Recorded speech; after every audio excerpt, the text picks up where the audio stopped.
Assalamualaikum warahmatullahi wabarakatuh. Bismillah, alhamdulillah, la khawla wa la quwwata illa billah. Rabbi syrahli sadri wa yassirli amri wa hlul uqdatan min lisani yafqahu qawli. Qala Allah Ta'ala fi kitabil karim. A'udzu billahi minasyaitonir rajim. Bismillahirrahmanirrahim. Mayyuti illahar rasul Mayyuti ir-rasula faqad ata'a Allah wa man tawalla fama arsalnaka alaihim hafidhu wa qala aidan mayyuti illah wa rasulah yudkhilhu jannatin tajri min tahtihal anhar wa may yatawalla yu'adzibhu 'adzaban alima. Shadaqallahul 'azim. Amma ba'du.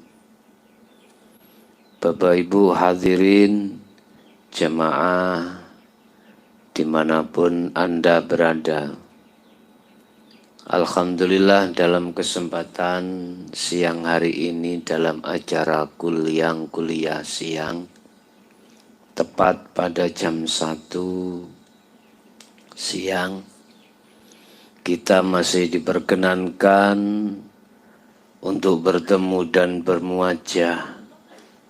Mudah-mudahan apa pertemuan siang hari ini senantiasa disertai Allah hidayahnya sehingga menjadi satu ilmu yang bermanfaat bagi kita semuanya. Bapak Ibu hadirin sekalian yang kami hormati, untuk materi siang hari ini kami akan mencoba mengurai hikmah terhadap hati yang senantiasa berzikir pada Allah. Hikmah ketika saat hati senantiasa berzikir pada Allah. Apa yang kita petik, apa yang kita rasakan ketika hati senantiasa berzikir pada Allah, bukan lesan Bapak Ibu ya, hati. Di dalam zikirnya hati ada istilah sirun, ada istilah sirul asror. Ini yang dimaksud. Sesuai apa yang telah didhawuhkan Allah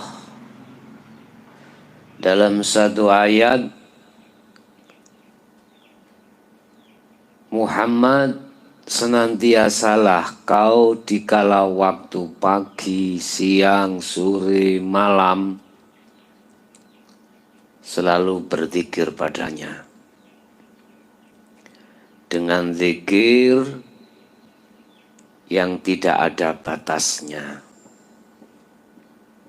Bapak Ibu, Allah akan meletakkan warid dalam satu hamba, hati hamba, manakala hati hamba melaksanakan zikir yang kami maksud. Warid di situ ditugaskan Allah untuk mengusir seluruh penjajah-penjajahnya hati. Termasuk di dalamnya adalah sifat-sifat yang cela, sifat-sifat yang tercela, yang masuk di dalam nafsu nafsiyah. Ini nanti warid akan mengusir seluruh sifat-sifat jelek. Satu sisi juga warid akan memberikan satu petunjuk terhadap hati seorang hamba yang seperti itu dengan mudah mereka berjalan menuju jalan fisabilillah, jalan untuk bertemu terhadap Allah Subhanahu wa ta'ala.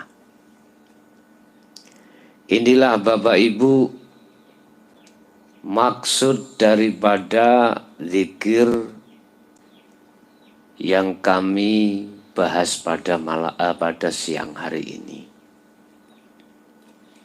Ketika saat penjajahnya hati itu pada keluar, maka disitulah hati akan dipasang Allah yang disebut cahaya nurullah untuk cahaya makrifat pada Allah.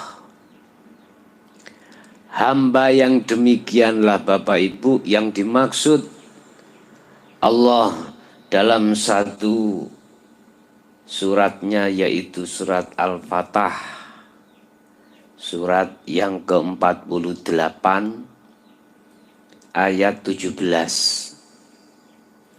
Mayyuti'illaha wa rasulahu, barang siapa yang taat terhadap utusannya, taat terhadap Allah dan Rasulnya.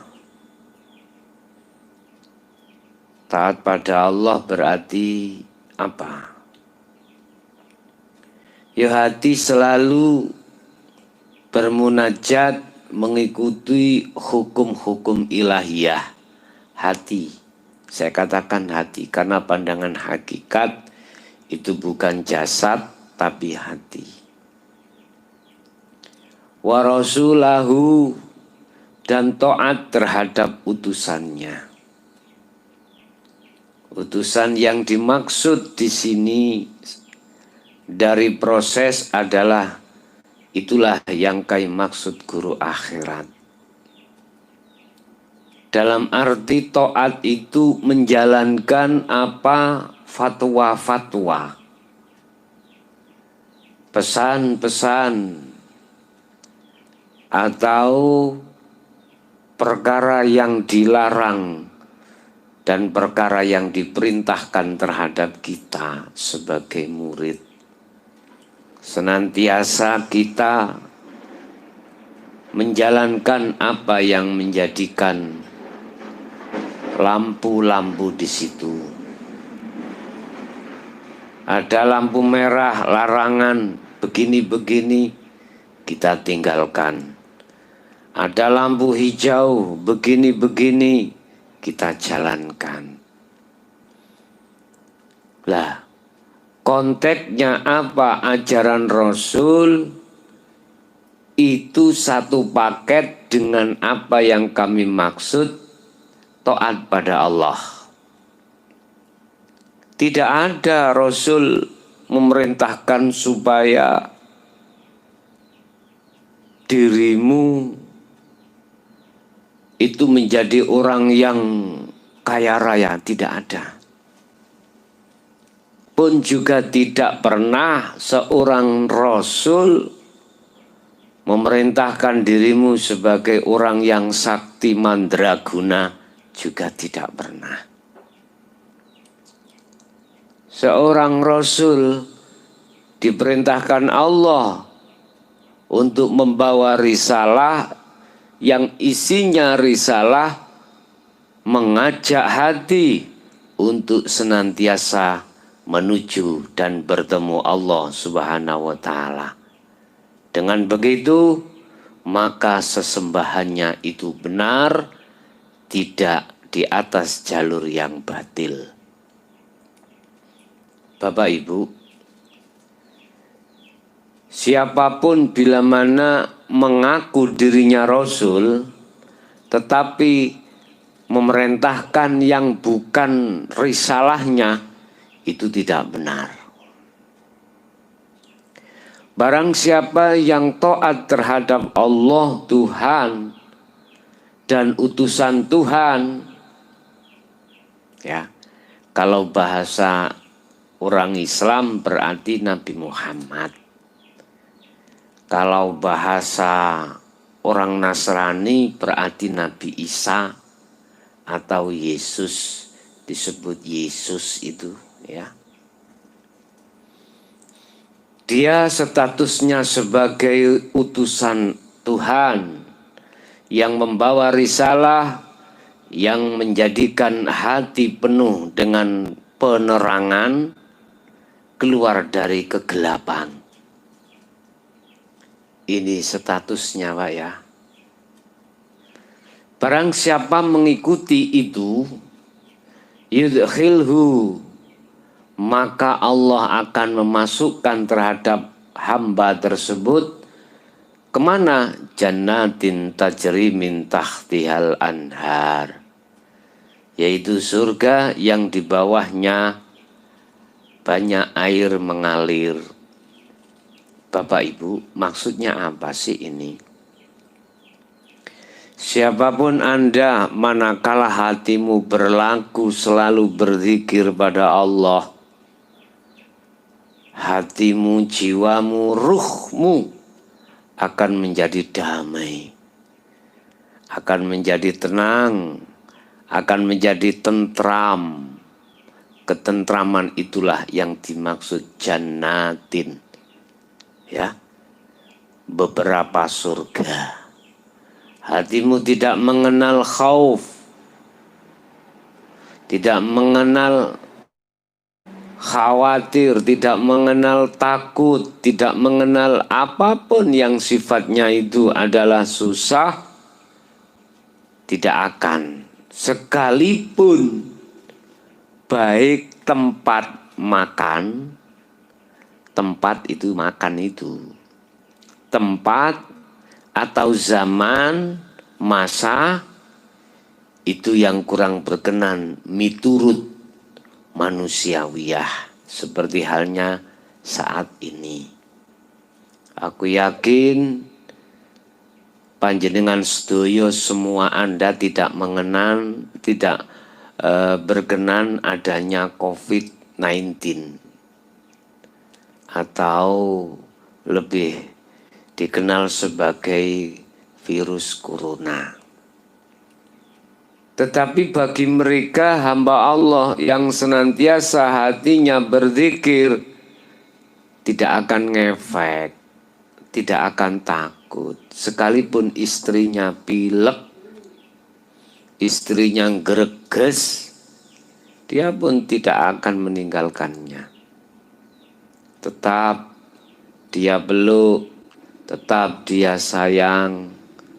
Begitu juga suaminya keadaan sakit, dia pun tidak akan goyah manakala hati selalu berzikir pada Allah Subhanahu wa Ta'ala. Karena yang saya maksud zikir di sini tidak diucapkan di lisan, tetapi yang kami maksud zikir di sini adalah merasakan adanya hidup Tuhan yang menguasai semua apa yang terjadi. Allah pun sudah menetapkan, Tuhan pun sudah menetapkan sebelum COVID-19 itu diturunkan di bumi, Tuhan pun sudah menetapkan siapa di antara kita yang akan dihinggapi. Sebab virus itu juga makhluk. Makhluk olehnya bekerja itu dengan sebab karena ada perintah yang memerintahkan. Itulah Tuhan yang Maha Esa. Tuhan pun tidak akan pernah keliru. Tuhan pun tidak akan pernah ngawur. Dan Tuhan pun akan memberikan hal itu terhadap siapapun yang dikehendaki. Satu pertanyaan, apakah itu hanya diberikan oleh ahli hijab saja? Apakah ahli syuhud juga diberikan? Bapak Ibu, andai kata itu akan diberikan terhadap ahli syuhud, Allah pasti memiliki satu rencana yang lebih bagus, bukan sebagai azab tetapi sebagai rahmat. Satu contoh ini, satu contoh. Si ahli zuhud setiap saat dan waktu beliau hawa nafsu yang begitu berat, yang dilewatkan dari istri, suami, lepas daripada itu anak, bisa juga terhadap harta benda yang selalu serba kekurangan, bahkan 3 hari makan 1 kali. Dan tidak menjadikan keputusasaannya beliau bermunajat dan berzikir pada Allah. Lewat sifat kasih sayangnya Allah, Allah mengambilnya dengan cepat. Lewat virus ini pun juga begitu. Inilah yang kami maksud, kedatangan virus itu sebagai rahmat bagi hamba-hamba yang tidak ngefek hatinya terhadap hal itu semuanya. Tetapi manakala ini dia berikan terhadap ahli hijab, pasti Bapak Ibu, kebalikan situasi daripada ahli zuhud, pasti dia akan gonjang ganjing hatinya. Karena apa? Karena mereka yang paling mereka takuti adalah kematian. Sehingga mengapa mereka sangat takut itu semuanya? Karena itu tadi, karena mereka takut kematian. Mengapa mereka takut dengan satu kematian? Padahal kullu nafsin dha'iqatul maut. Setiap yang bernafas pasti mengalami satu kematian. Mengapa? Karena mereka hakikatnya tidak tahu jalannya kematian menuju Allah. Wa inna ilaihi raji'un. Satu. Yang kedua, dia khawatir bojone si ayu rek, si enom, si kinclong, ya. Harta bendane masih banyak, terus piye ketok-ketok ngono lho Pak ya. Mana istriku, mana anakku, mana hartaku, mobilku, pabrikku. Wis. Ya itu nanti yang akan menjadi bengok-bengoki ketika nazak itu di situ Bapak Ibu. Takut. Coba kalau dia tidak takut. Coba kalau dia tahu jalan menuju kematian, dia akan pernah takut. Ibarat kita bepergian satu tempat. Tempatnya kita tidak tahu, jalan menuju alamat pun tidak tahu. Dan kita tidak tahu alamatnya. Ditambah lagi mata kita buta dan tidak ada yang menuntun kita. Bagaimana kita dipaksa untuk ke sana? Takut apa mboten? Jawaban takut apa mboten? Ya jelas. Suasana gelap karena mata kita buta, jalan tidak tahu, alamat apa lagi? Subhanallah. Secara otomatis hatimu itu guncang Bapak Ibu. Aku melaku nang ngarep iki ono gak ngecaki ndase ula. Gak ngecaki garangan kira-kira. Gak ngecaki jurang kira-kira. Loh di situ lho Pak.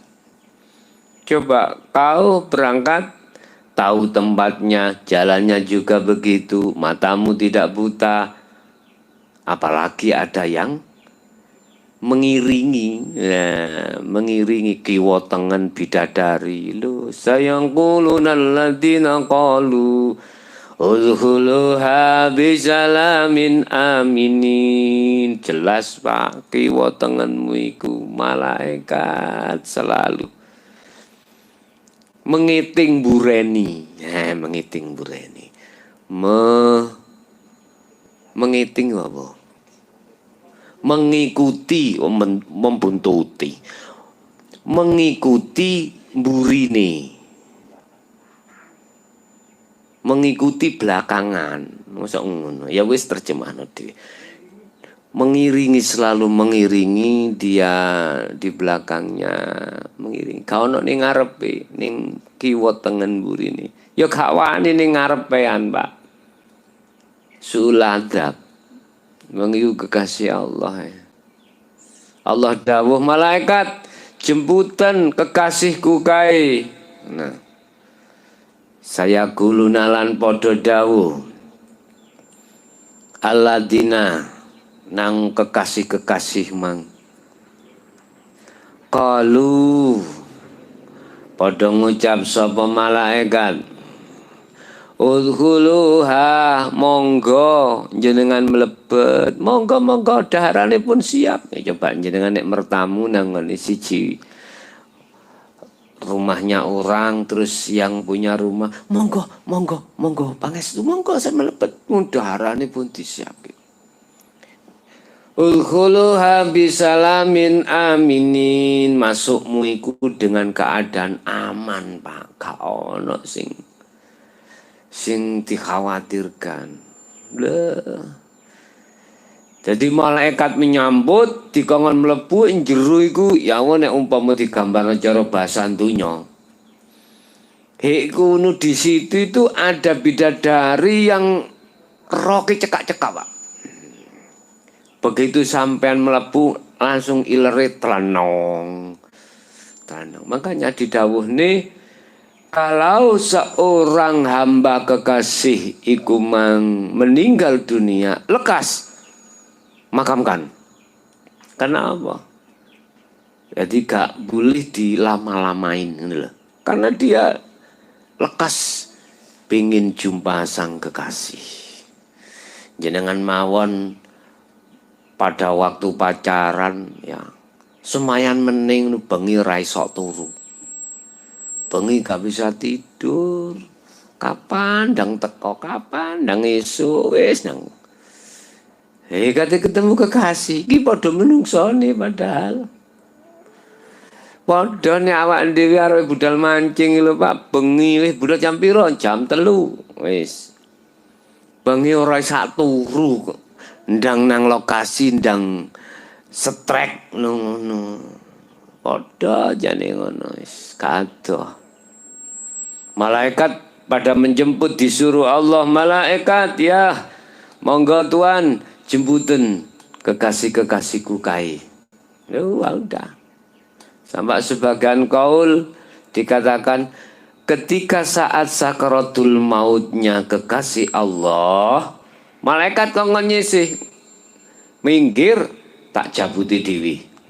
Allah ngaten tak jabuti iki ada satu makalah seperti itu.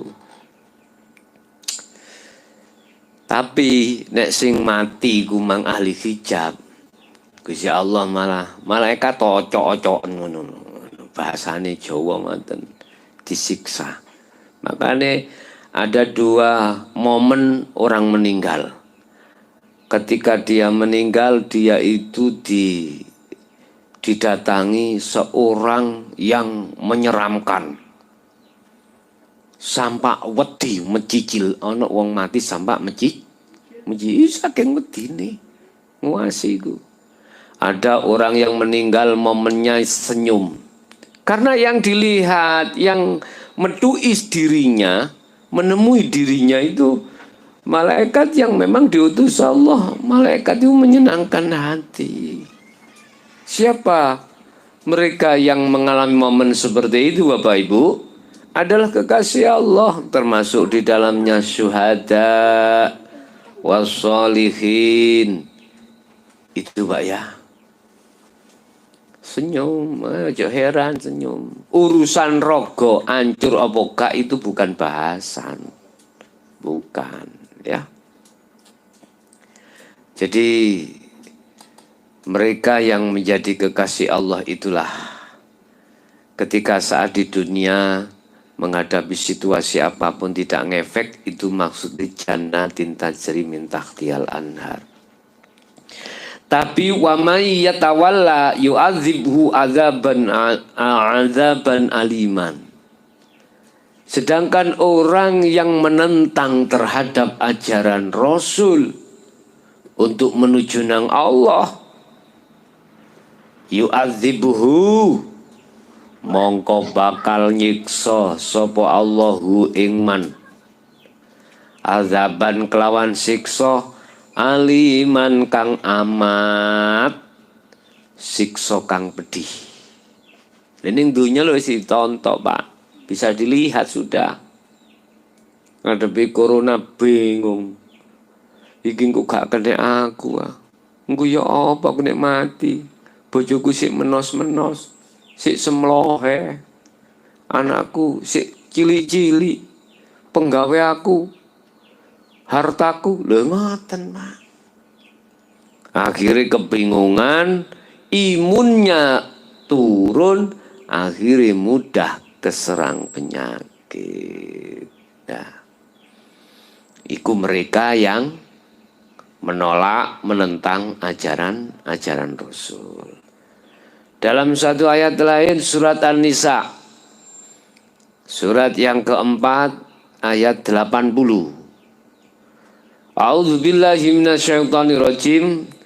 May yuti'ir rasula faqad ata Allah wa man tawalla fama arsalnaka alaihim hafizho.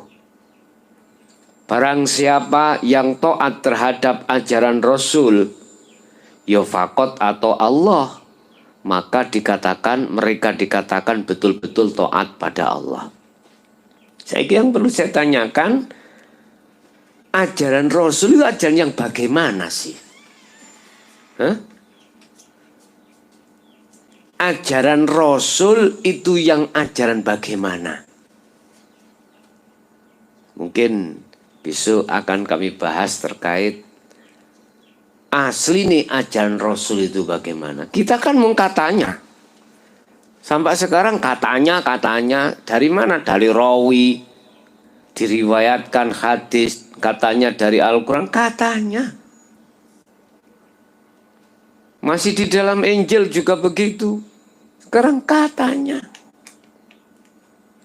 Aslinya yang bagaimana? Ya besok akan kita bahas lebih luas terkait masalah ajaran Rasul itu aslinya yang bagaimana sih? Ini Anda kalau tidak mau membuka Al-Quranul Qadim tidak akan ketemu Bapak Ibu.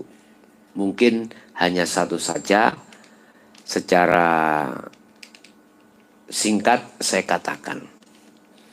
Ajaran Rasul itu ajaran yang hanya mengajak hatimu olehnya menyembah kepada Tuhan itu benar. Udah. Iki yang bagaimana ini?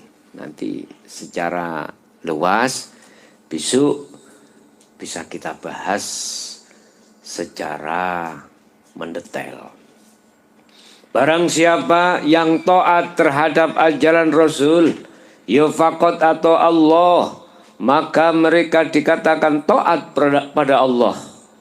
Sebab lewat ajaran Rasul itulah yang akan mendidik hatimu untuk benar berjalan di atas rel fisabilillah, tidak menuju terhadap nafsu, menuju pada Allah.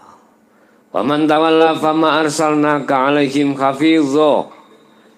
Barang siapa yang mengingkari atau menentang terhadap ajaran Rasul, maka otomatis dia dikatakan orang yang tidak taat pada Allah.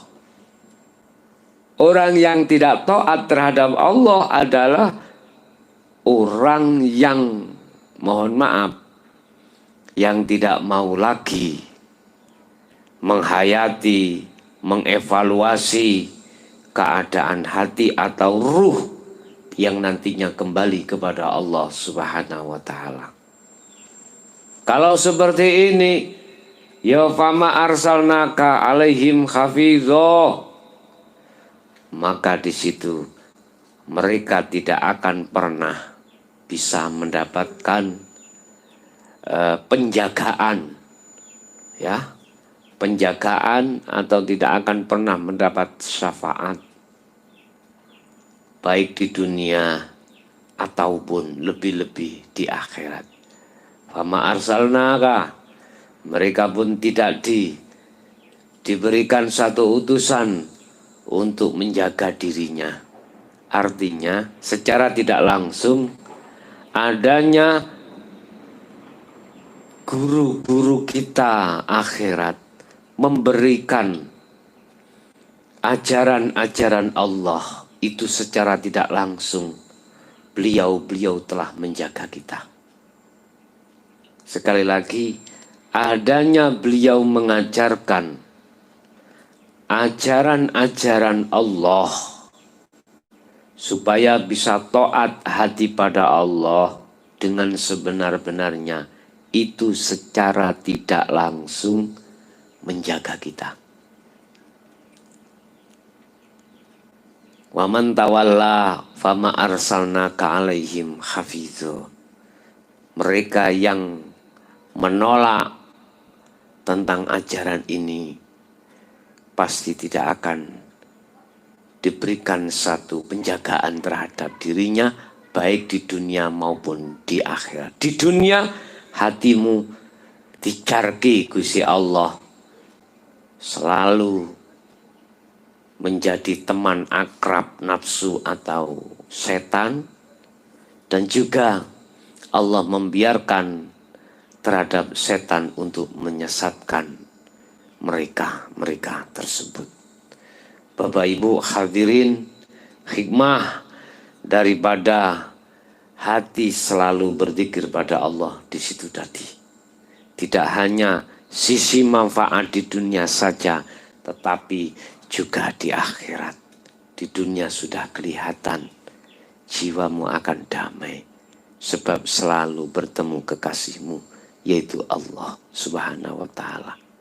Kekasih manusia semakin lama semakin kewut, semakin tuwek, sing ayu semakin nyaprut. Umur 80 90 ya diwasi ya mburokno, ya.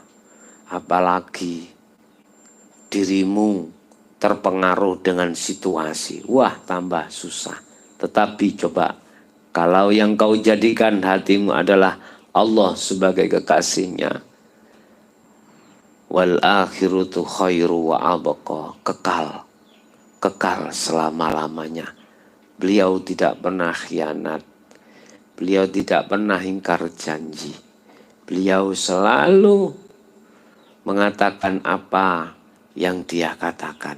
A ya A, B ya B.